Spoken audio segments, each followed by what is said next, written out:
पसंत आहे मुलगी, पसंत आहे मुलगी।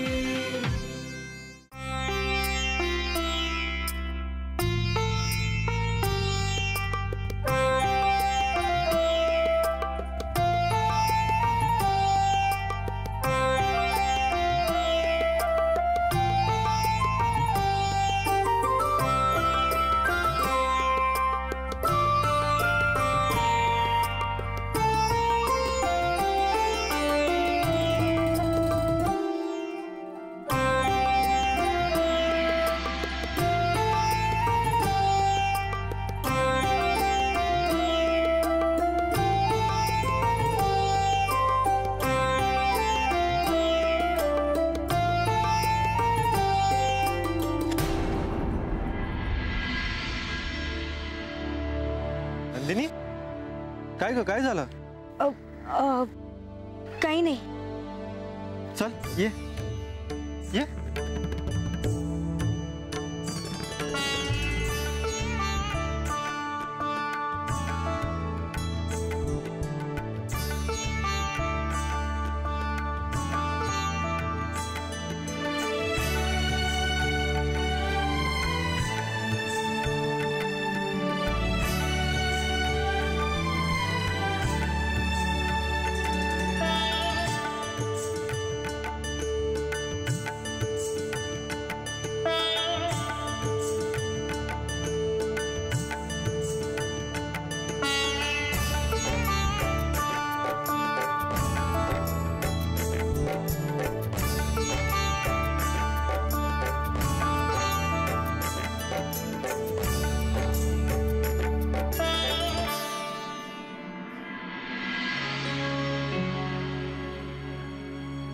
विद्या, फ्रीज मध्ये ना भाजी आणि कोशिंबीर ठेवली आहे, काढ, गरम कर आणि घे। हा आणि काय रे, आजकाल तू फ्रीज मध्ये ठेवलेलं काहीच घेत नाहीस। हा, फक्त बाहेर ठेवलेलं अन्न खातोस आणि वरती मला फोन करतोस आणि विचारतोस आज भाजी का नाही बनवलीस म्हणून। काय, अरे मी काय बोलते ते ऐकलंस तरी का?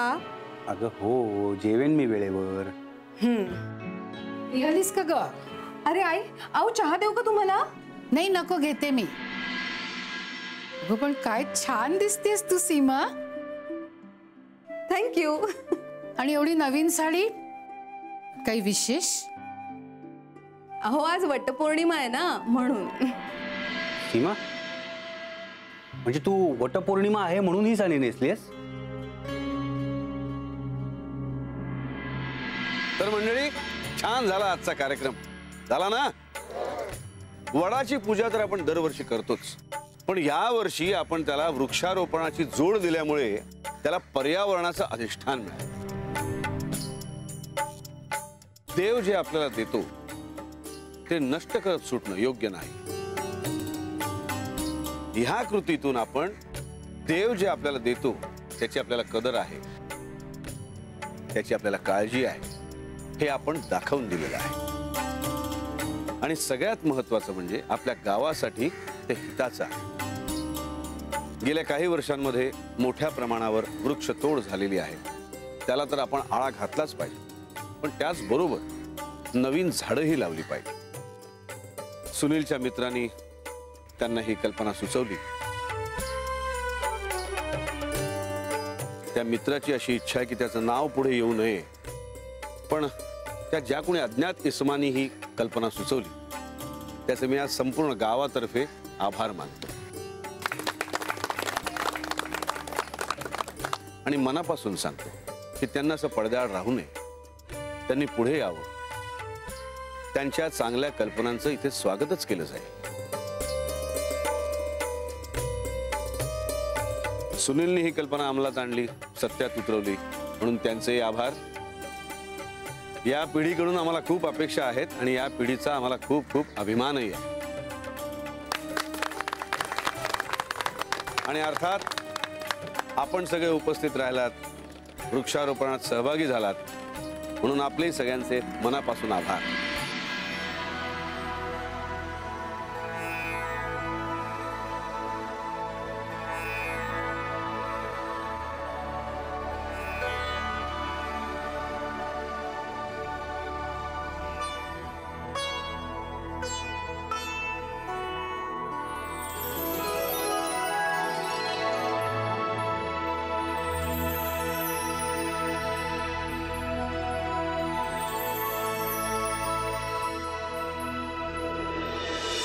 सावित्री चला आता.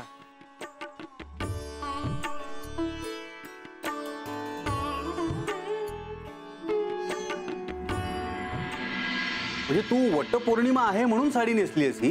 अरे वटपौर्णिमा आहे म्हणून नाही नेसली मी साडी. सांगितलं ना ऑफिस मध्ये साडी डे आहे म्हणून मी ही साडी नेसली. हे बघ सीमा, मी तुला स्पष्टपणे सांगतो हा. विद्या विद्या प्लीज, आम्हाला सगळं माहिती आहे. अगं माहित आहे तर त्या माहितीचा प्रसार कर. सामील कसली होतेस त्या कर्मकांडांमध्ये? अरे विद्याधर, ती काही वडाची पूजा करायला चालली नाहीये. ऑफिस मध्ये साडी डे ठरलाय म्हणून ती चांगली साडी नेसून चाललीये.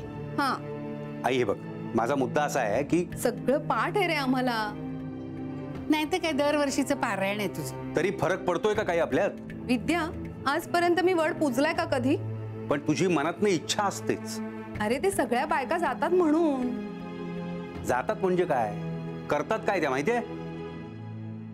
कुठून तरी वडाची फांदी तोडून आणायची आणि त्याला दोरी गुंडाळायची. ए विद्याधर, सगळ्या जणी काही असं करत नाहीत. काय सगळ्याच काय असं नाही करत. काही जणी तर डायरेक्ट वडालाच दोरे गुंडाळतात. म्हणजे या वडाला पुजणाऱ्या एका तरी बायकांनी एक तरी वडाचं झाड लावले मला सांग बरं. बरं फांद्या तोडून पर्यावरणाचं नुकसान मात्र करतात. बर एवढा वड पुजूनच्या पुजून नवऱ्याशी जर बरं वागतील तर शपथ. ते आहेच रे. अरे आमच्या ऑफिसातल्या त्या मेमाणे आहेत ना, त्या दरवर्षी वड वगैरे पूजायला जातात. म्हणजे त्यांची अशी श्रद्धा आहे की जन्मोजन्मी हाच पती मिळेल वगैरे. पण त्यांची 2 लग्न ऑलरेडी मोडले आहेत आणि आता 3रं डिवोर्सच्या मार्गावर आहे. पण तरीही दरवर्षी जातात वड पूजायला. अगं बाई, म्हणजे मूळ उद्देश बाजूलाच राहिला की. मूळ उद्देश काय होता माहितीये?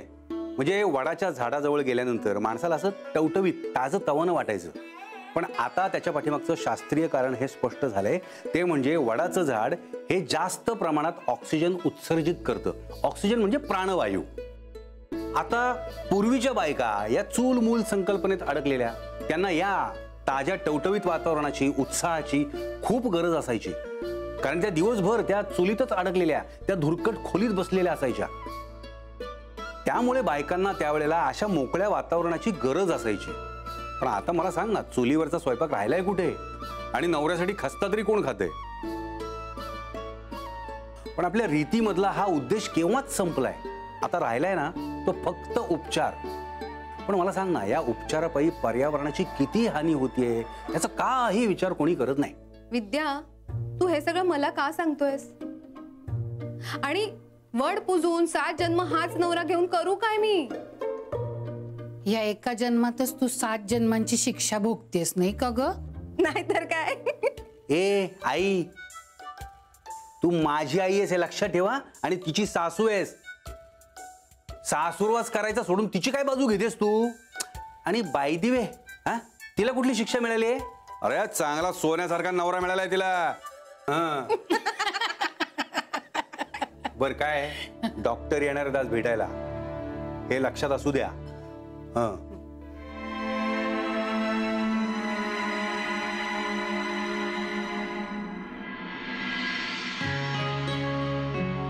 हरिओम हरिओम हरिओम.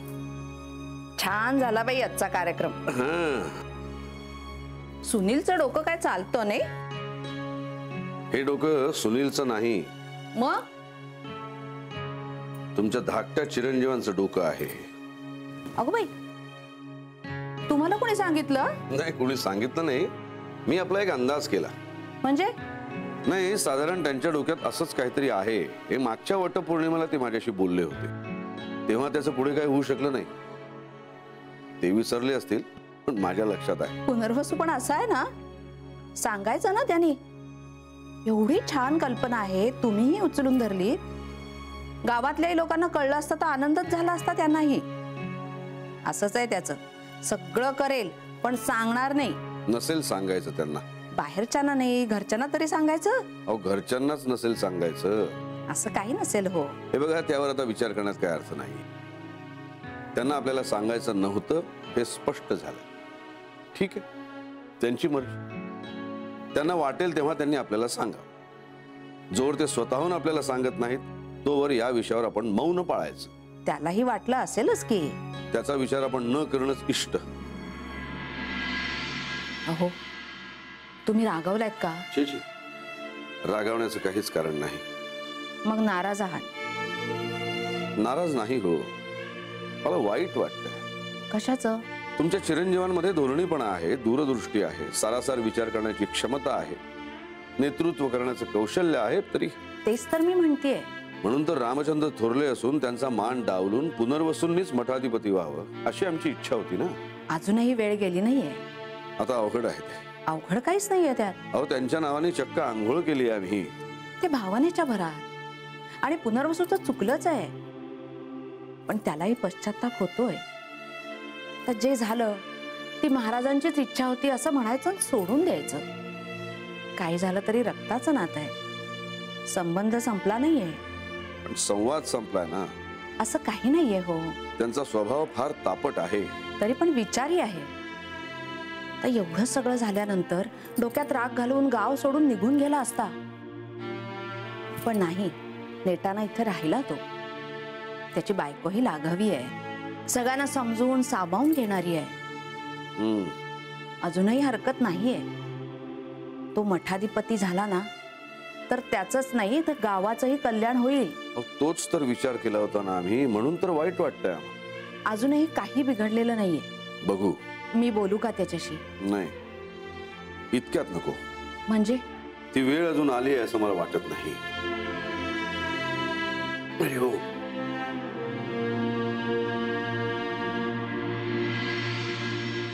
मला तुझा खूप अभिमान वाटतो वासू. पूर्वी मी एवढा मोठा तीर मारलेला नाहीये. जे काही असेल माझ्यासाठी ते खूप आहे. तू माझी बायको आहेस म्हणून तुला असं वाटतंय. मग का वाटू नये? माझा नवरा पर्यावरणाचा आणि समाजाचा एवढा विचार करतो, स्वतः एक चांगलं कार्य करतो आणि आणखीन 4 लोकांना तेच करायला मोटिवेट पण करतो. हे मात्र तू जरा अति करतेस. अरे खरंच मला खूप छान वाटलं.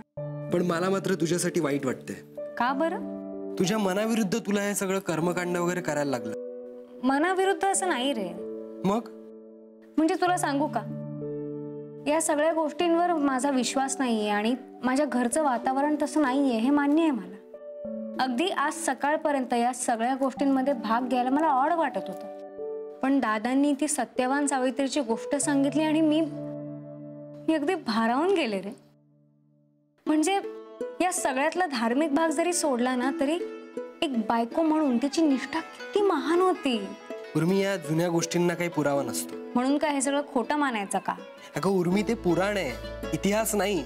माहितीये रे मला. पण मला सावित्री आवडली. तिचं तिच्या नवऱ्यावरचं प्रेम आवडलं मला. तिच्या नवऱ्यापाठी खंबीरपणे उभं राहणं आवडलं मला. आणि नवऱ्यासाठी कुठलंही दिव्य करण्याची तयारी असण्यासाठी किती प्रेम असावं लागतं माहितीये का तुला? उर्मी, या दादांच्या गोष्टीने तू नास्तिकाची आस्तिक झालीस असं मला वाटतं. तसं नाहीये रे. पण या सगळ्याची ही बाजू कधी माझ्यासमोर आलीच नाही. लग्न झालेल्या लाखो बायकांना धीर देणारी सावित्री मला आपलीशी वाटली. हे सगळं खरं आहे, पण तुझ्या बाबांना कळलं तर काय होईल? आता या गोष्टीतलं पुराण आणि कर्मकांड तो सोडून दे, पण ही बाई आहे खूप स्ट्रेंथवाली, हे तर खरं आहे ना. बोलण्यात माझ्या बायकोला कोण हरवणार?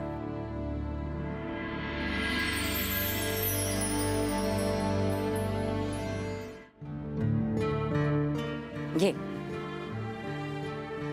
आली होती का रे ती पूजा करायला? आई, तुझ्यासाठीच ती पूजा करायला आली असणार. झालं तुझं परत सुरू? परत म्हणजे काय रे? अरे चांगली मुलगी आहे ती. अगं हो, पण मी ती वाईट आहे असं म्हणतच नाहीये. मग तू होकार का देत नाहीयेस? अजून मला ती कळली नाहीये. आता अजून काय कळायचं बाकी आहे? आई, लग्नात घाई नको करायला. अरे किती दिवस मी तुझ्यासाठी स्वयंपाक पाणी करत बसायचं? सून आली ना की आमच्या दोघांचं करावं लागेल तुला. कशाला? नंदिनीला चांगला स्वयंपाक येतो म्हणे. त्यासाठी लग्न करायचं का? मग ती तुझ्यासाठी छान जेवण करेल, तुझी वाट बघत बसेल, मी आपली जाऊन झोपेल. मला ना काल पहाटे स्वप्न पडलं, तुझं नंदिनीशी लग्न झाल्याचं. आई, रोज पहाटे तुला हेच स्वप्न पडतं? माझं मेलीचं काही तू स्वप्न पूर्ण करू नकोस. तुझ्याशी बोलण्यात काही अर्थच नाही. मी जाते आपली आमची कामं करायला.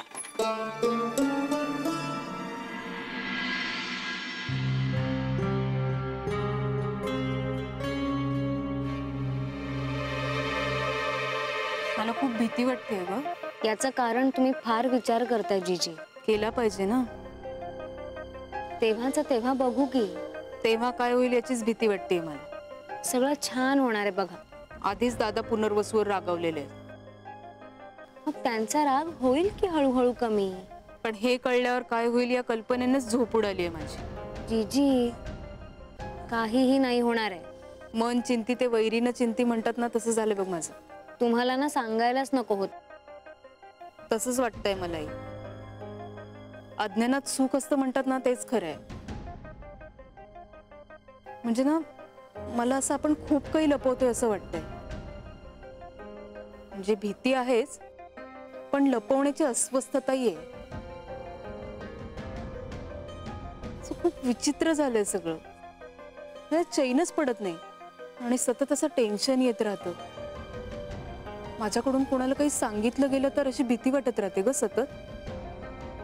म्हणजे माईशीच बोलता बोलता बोलून गेले किंवा दादांना सांगितलं गेलं माझ्याकडून तर मला ताण जाणवायला लागला या सगळ्याचा. तुम्हाला एक सुचवू का हो जीजी? ही अस्वस्थता कमी होणार काही असेल तर सांग. हे जे सगळं तुम्हाला वाटतंय ना ते लिहून काढा एकदा. पण ते कोणी वाचलं तर? कोणी का वाचेल? ते सगळं तुमचं तुमच्यासाठी म्हणून असेल. तुम्हाला सांगते जीजी, आपल्याला असं काही वाटत असलं आणि ते सगळं आपण लिहून काढलं ना की फार मोकळं झाल्यासारखं वाटतं माहितीये. ते लिहून झालं ना की काही वेळाने न वाचताच फाडून टाकायचं. मला बरं वाटेल असं करून. वाटेल की. आणि तुम्ही नका काळजी करू. नाही करणार दादांना काहीच. मुळात माझी पत्रिका नाहीये, आमचं लग्न कोर्टात झालंय किंवा माझ्या घरचे सगळे नास्तिक आहेत हे दादांना कसं कळेल, कोण सांगेल ना. या सगळ्या गोष्टी इन मीन 3 लोकांना माहिती आहेत. तुम्ही, मी आणि वासू. आता आम्ही दोघं तर कोणाला सांगणार नाही आहोत. आणि तुम्ही तरी का सांगाल ना.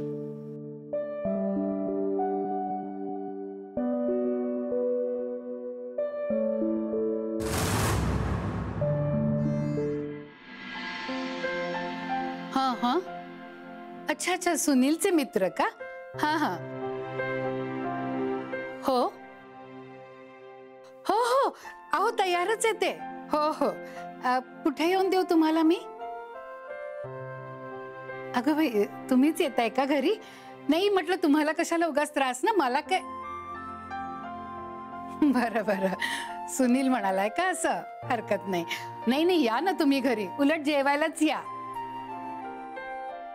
हो का? नाही नाही, म्हणजे तुमच्या सोयीने कधीही या. हो हो, बरं बरं. हा. आणि 1 मिनिट. थँक्यू बरं का. बर, हा या.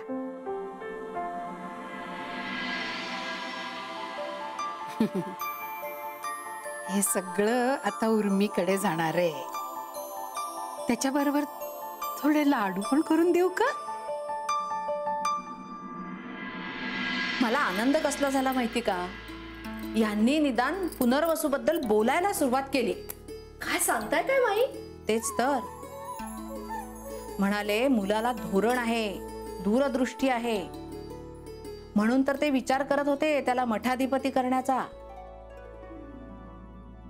मी म्हणाले संबंध संपला नाहीये, तर म्हणाले संवाद संपलाय. अगं बाई, हो का? हो, म्हणजे याचा अर्थ संबंध आहे असं त्यांनाही मनातनं वाटतंय. खरं सांगू का बाई, रक्ताचं नातं आहे हो, ते असं थोडीच तुटणार आहे.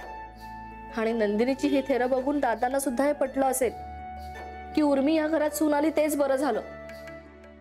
नाहीतर नंदिनी जर का ह्या घरची सून झाली असती ना, तर विचार करा माई, सगळ्यांना नाकी नऊ आले असते. कुमुद, असं बोलू ना बाळा. पण खरंय ते खरं आहे ना माई. पण आपण आपल्याकडून नेहमी चांगलंच बोलावं कुणाही बद्दल. माई तुम्हाला सांगू, मी ना ह्या जगात कुणाही बद्दल चांगलं बोलू शकते, पण ह्या नंदिनी बद्दल नाही. लहानपणी आम्ही म्हणायचो ना की ती माझी फत्ती आहे, तर खरंच ही माझी फत्ती. आणि जे काही हे माझ्यावर चिडलेत ना, ते त्या नंदिनीमुळे. देव बघतोय म्हणावं सगळं. तिला सुद्धा बघून घे. पुरे कुमुद. जाऊ दे, मी जरा जास्तच बोलले. अगं उर्मी, तू का गप्प आहेस? ऐकतेय मी. आता माझं ऐक. पुनर्वसूला म्हणावं, आता जरा ह्यांच्या मनासारखं वाग, त्यांच्या कलाने वाग, त्यांना बरं वाटेल असं वाग. त्यांचा राग निवळेल हळूहळू. आणि एकदा नंदिनीचं लग्न होऊन ती सासरी गेली ना, तर हे नक्की विचार करतील पुनर्वसूचा मठाधिपती म्हणून. कारण त्यांनाही वाटतच आहे पुनर्वसू मठाचीच नाही तर सगळ्या गावाची चांगली काळजी घेईल, गावात सुधारणा घडवेल, बदल घडवून आणेल. आणि त्याला सांग, हे आता पुण्या बिण्याचं बास म्हणा, तुमचं इथेच बसतान बसवा. हळूहळू घरातल्या देवधर्माचं तू हातात घे आणि मठाचं तो हातात घे. म्हणजे आम्ही दोघं तीर्थयात्रेला जायला मोकळे.